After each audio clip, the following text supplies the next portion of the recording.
Said that, giving honor to our brother, we'd like to move to a presentation that I have been looking forward to hearing more about. Sister Sharon, we need one more? Okay. I got one. Yeah. Can you give Sister Lulu one? Yeah. And I'll give There's one here for you.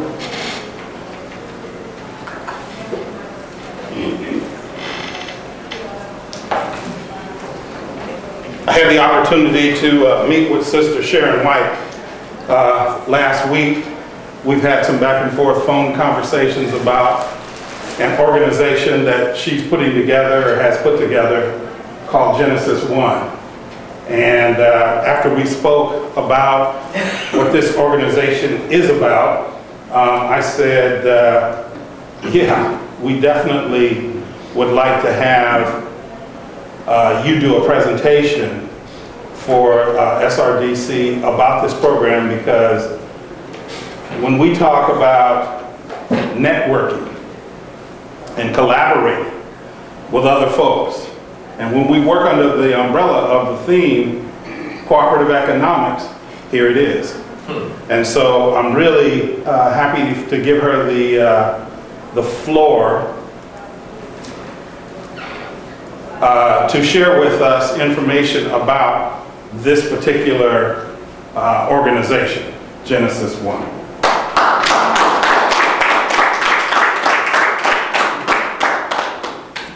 Hello, everyone, and welcome. I was telling someone at lunch that I shouldn't have eaten, because when my stomach is empty, I'm kind of bouncy, energetic, so I'm going to try my best to keep everyone awake. So, Sharon White, I'm retired. I retired about 4 years ago.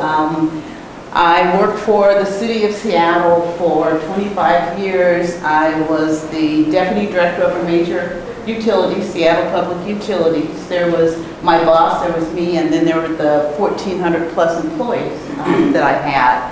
And in the last 2 years with the city of Seattle, I did a lot in race and social justice. I went across the country talking about how do you begin to dismantle the impacts of race and social justice within this country, realizing that it's an institution. So, 100 people, 1,000 people, 1,000,000 people could change their behaviors, but they can't change the institution. Yes. Because the institution is what drives racism.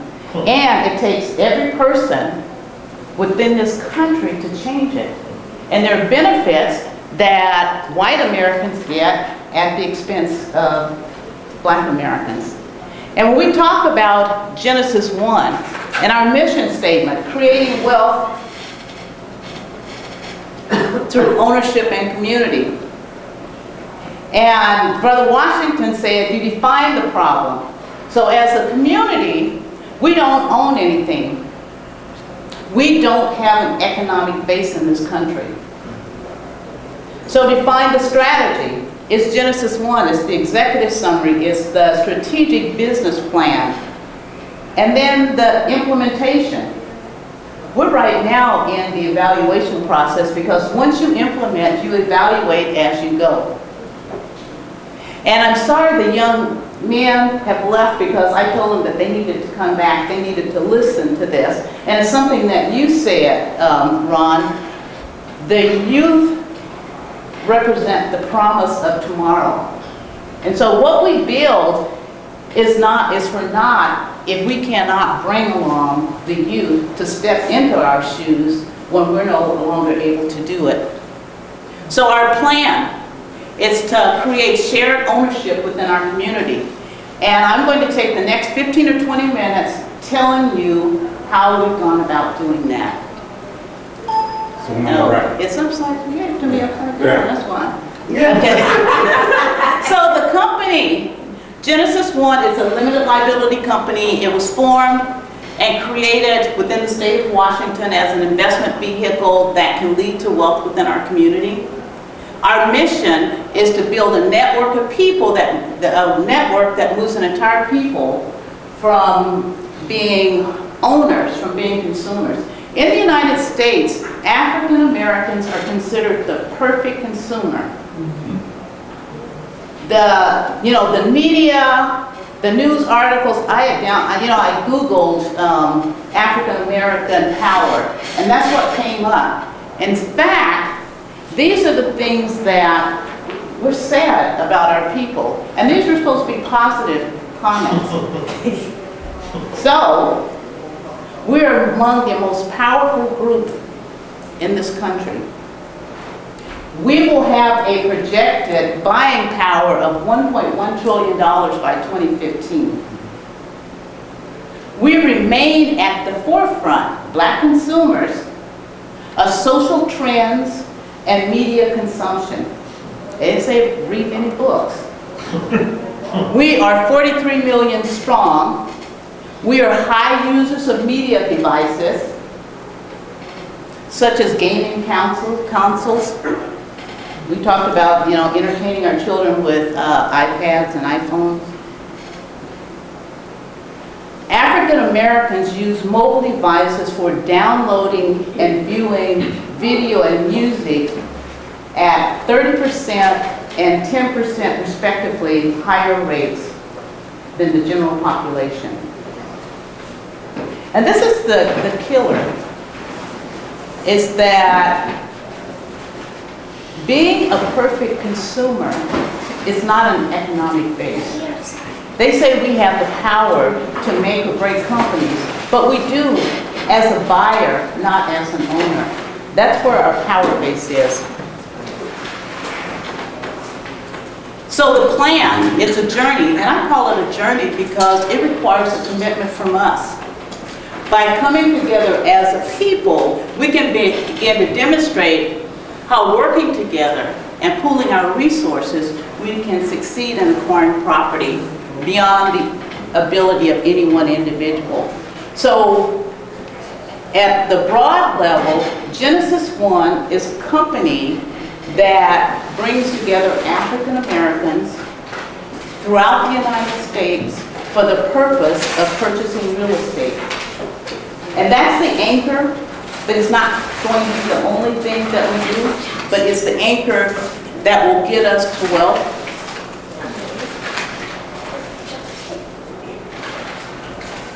So we want to establish an economic base within our community. That's our primary goal. We want to increase the wealth within our community through real estate ownership.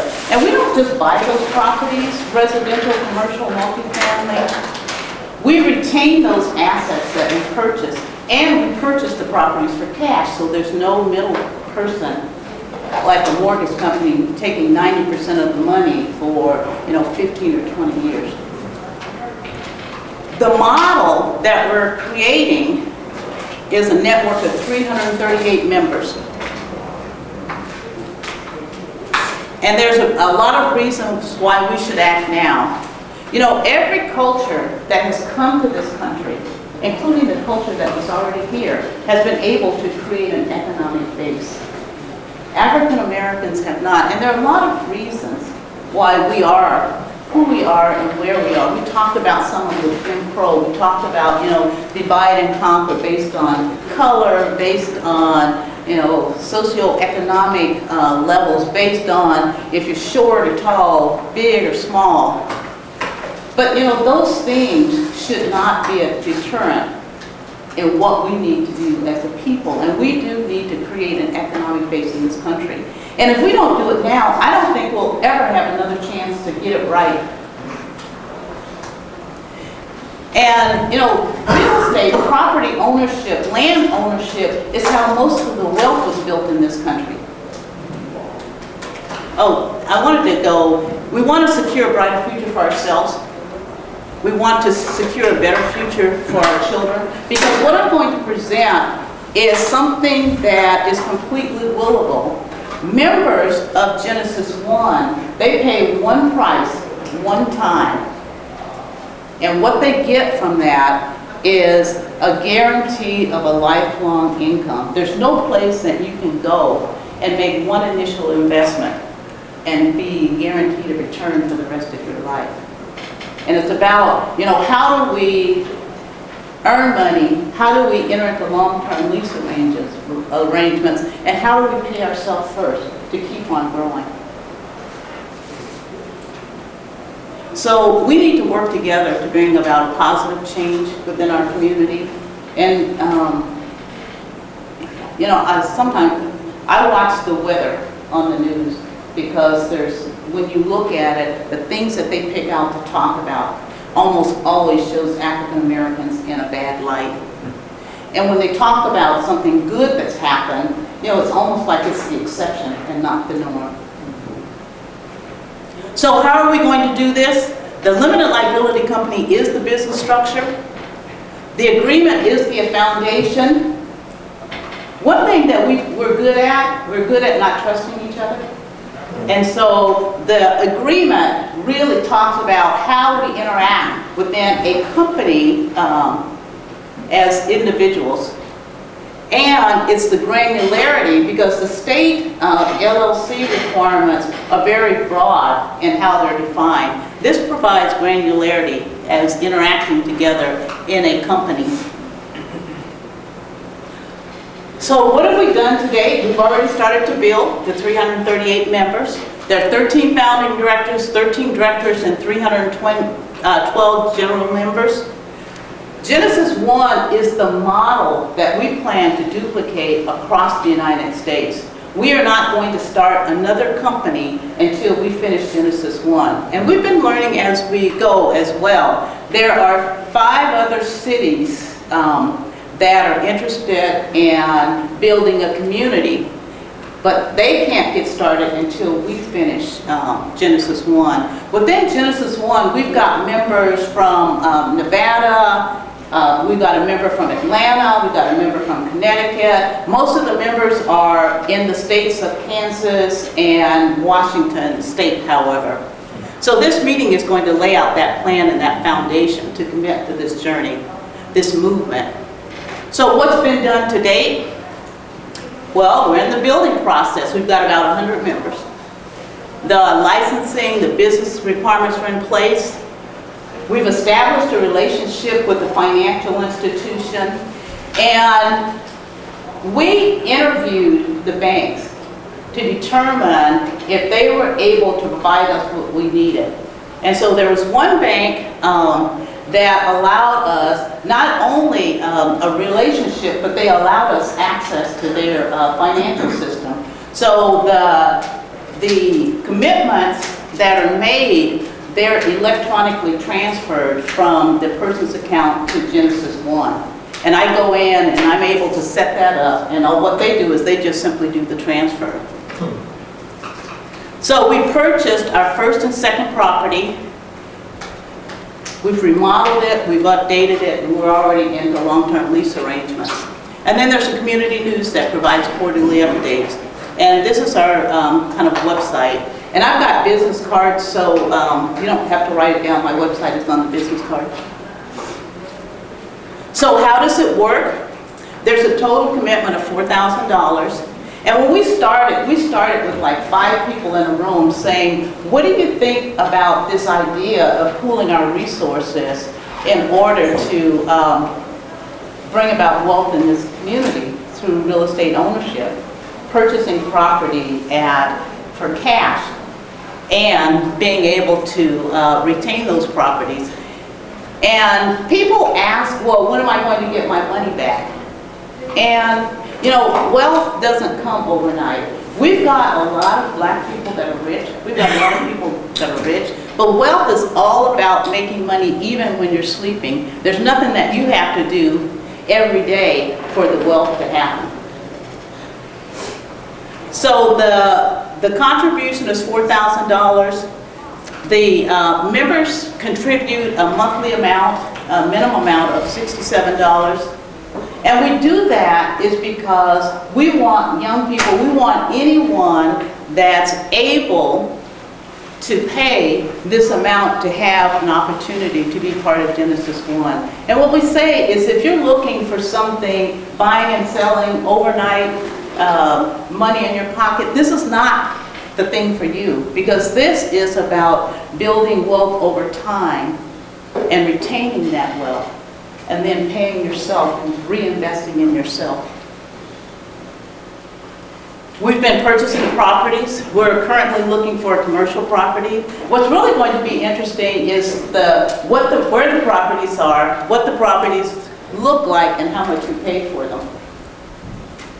Because you said, well, $4,000, man, that'll get us, now that's $1 million. Well, $1 million in the city of Seattle will buy 3 houses. With 3 houses, it's going to take you 100 years to, get to anything. Okay, stay tuned. So there's a registration fee that you pay. And then there are these materials for membership. And I think I want to come back to the materials for membership, because I want to get into kind of how we do this. What is our investment strategy? How do we begin to pay ourselves first?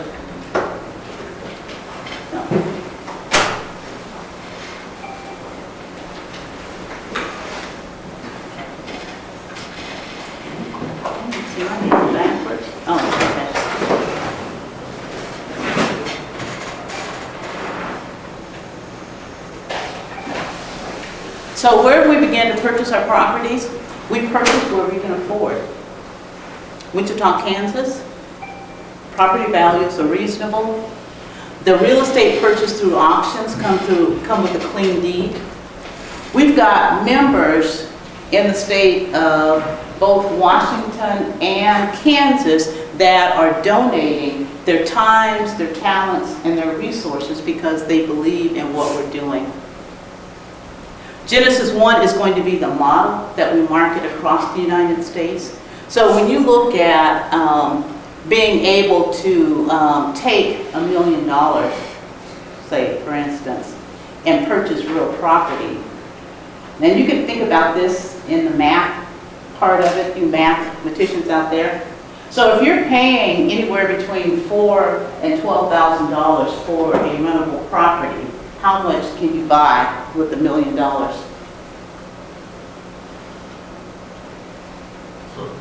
So 90% of the money that people invest goes toward purchasing the property and maintaining those real estate investments.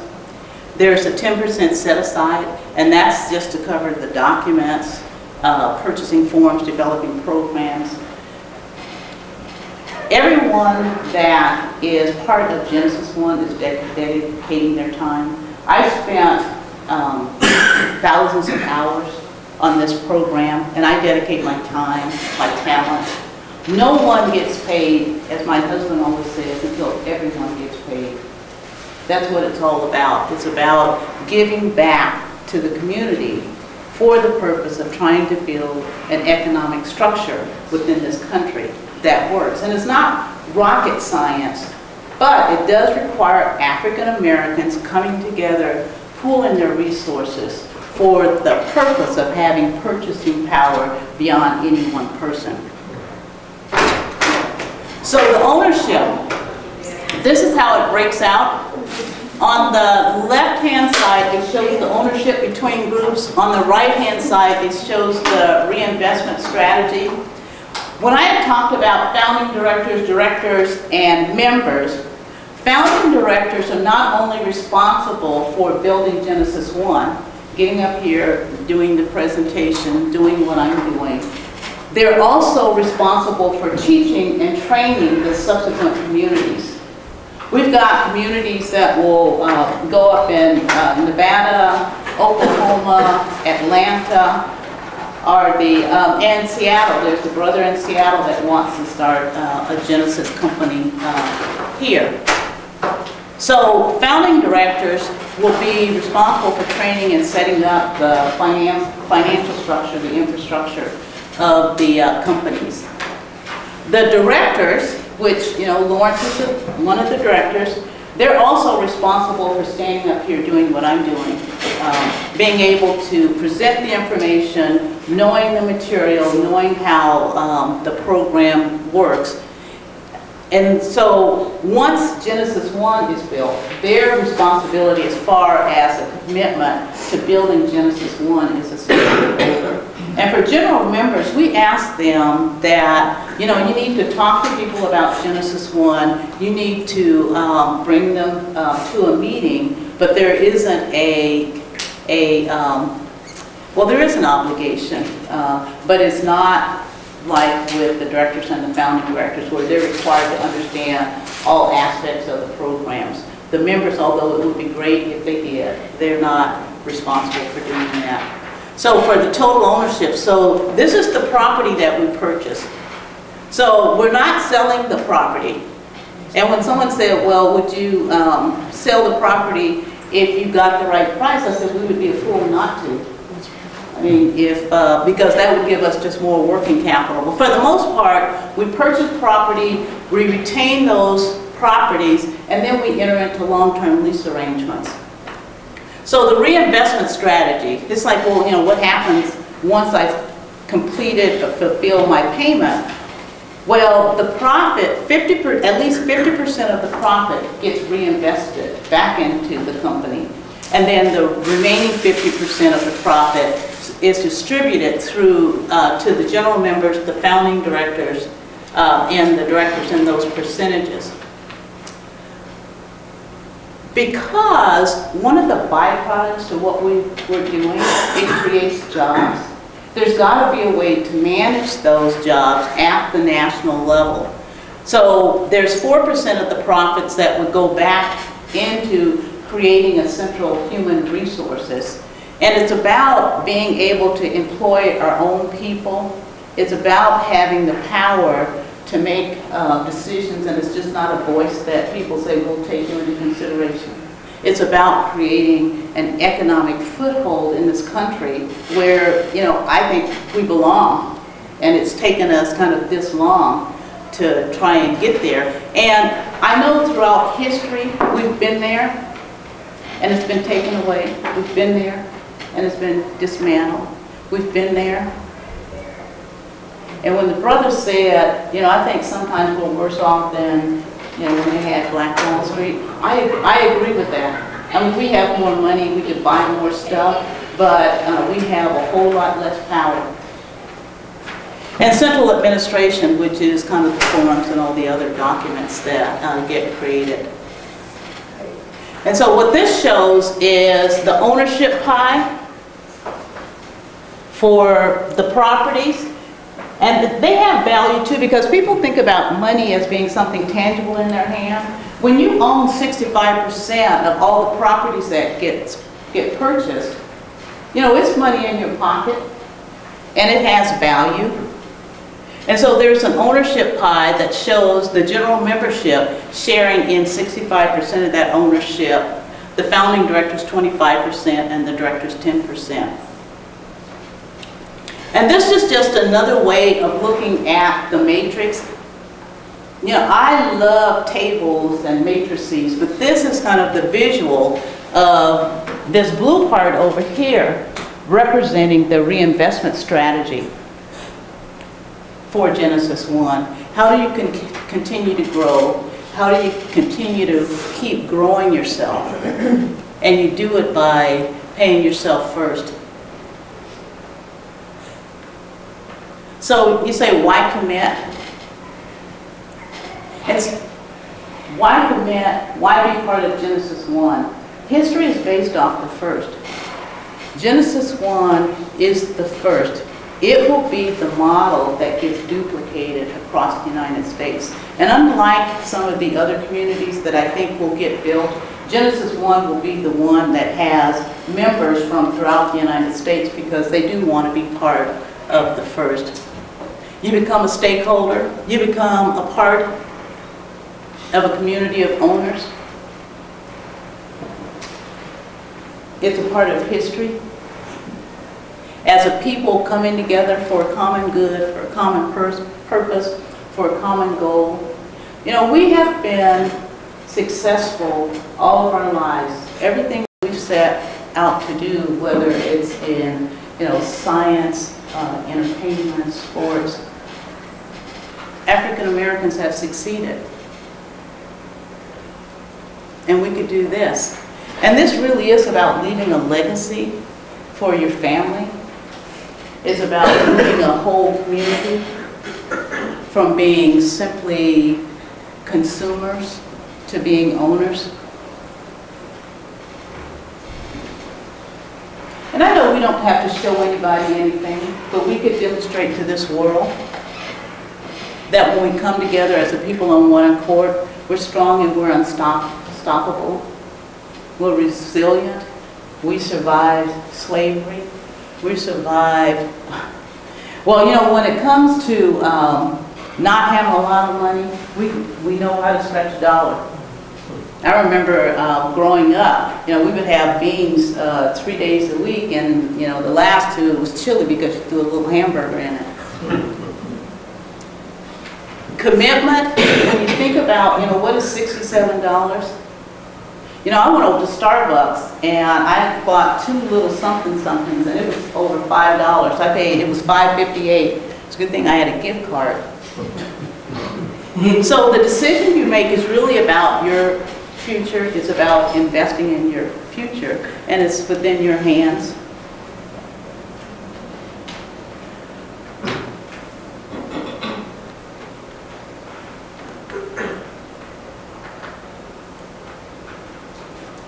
To step out on faith will lead to victory. And you know, we're beyond the people, the 5 people that sat in the room stepped out on faith. The people that are part of Genesis 1, they could see the vision being fulfilled. You know, with the people that we started out with 0 value. Our value now is pretty close to $375,000 when you take into account the property, when you take into account the promissory notes and relationships that we have with members within Genesis 1. So it really is about joining the movement. It really is about trying to do something for our people for the purpose of creating economic status within the United States. Was that bell saying that I'm done? No. Okay, then, and so this house right here, it cost us $7,008. 1,800 square feet, brick rambler, full basement. The lot in the front is about 80, but it's about 120, 130 feet deep. It was purchased in Wichita, Kansas. Came with a clean deed. Unlike Seattle, when you purchase property here, whatever encumbrances are attached to that property, guess what? When the ownership changes, you own all of that. You own the utilities. You own the back taxes.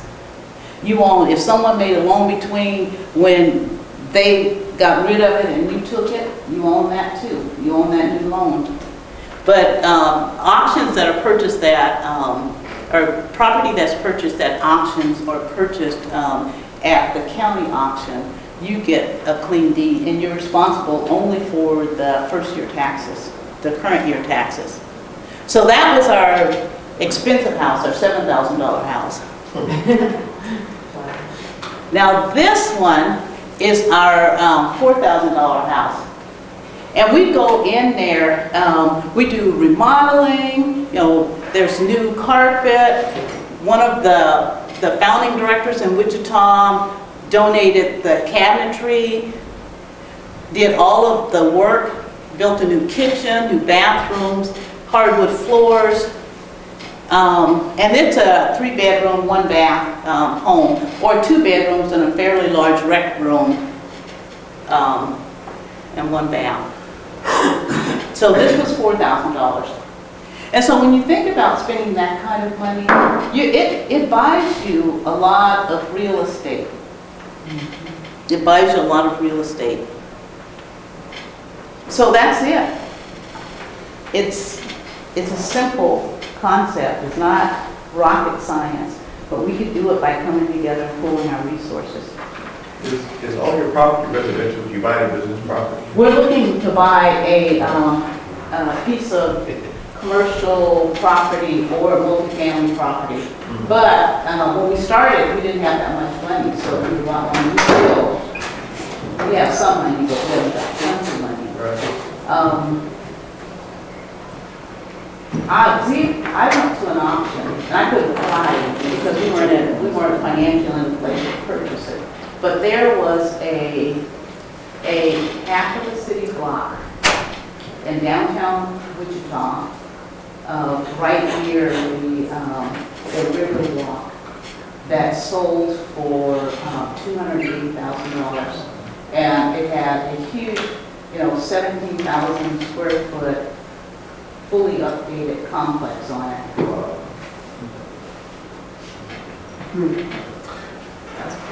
Are you the upstate, just Wichita?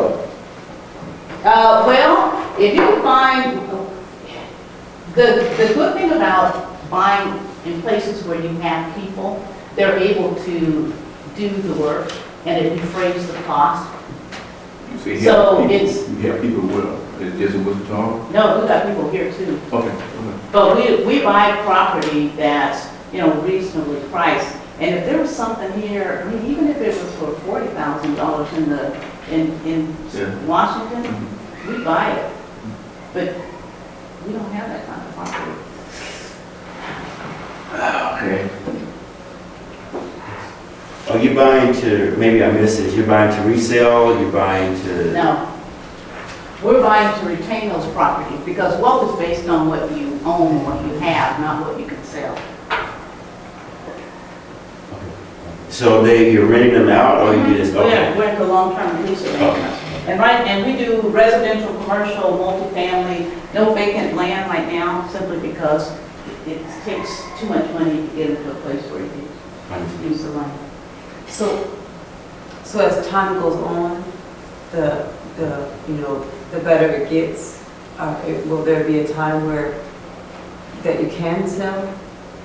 I'm sorry, the owners of homes or? Well, that's kind of a second phase because someone said, well, what if I want to buy some property? In the first phase of what we're doing, the anchor is purchasing property as a company and entering into lease arrangements. There may be a time when we're able to, create their own bank. I mean, we're setting up all the ACHs, so just think if we had several communities throughout the United States, what we would be able to do commanding that many millions of dollars. What did you say about a bank? So, if we had 20 Genesis One companies throughout the United States, and we're setting up all the ACHs. So if you're saying, okay, if this one's 2 million, 3 million, 4 million, whatever, you've got $20 million that's just cash that's coming through one place, and we don't get interest off of it. We can't even use it. Right now, the bank is using all of that money and charging us for it. I mean, they're charging us management fees. So just imagine if we were able to create our own financial institution with all of this money that's flowing to the bank through us. Absolutely. Just how exclusive is the term us? It's African Americans.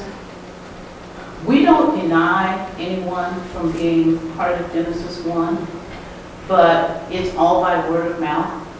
We don't recruit anyplace else. I've had people say, I don't care what you're doing, Sharon, and these are not us. I don't care what you're doing, Sharon. I trust in you, and I will give you $3,000. If I get it back, that's okay. If I don't, that's okay. Because they said $3,000, $4,000, $5,000 is a very small price to pay for a income that never goes away. I've been asking because the idea, the concept of self-development, self-empowerment, to me just means us. It is, well, it starts with us. It's all, the 100 people, it's all us. I mean, I think we've got one person that is Hispanic and his wife is African American. But it's about, it's about African Americans. It's about creating our economic best. Okay. Okay. Yeah.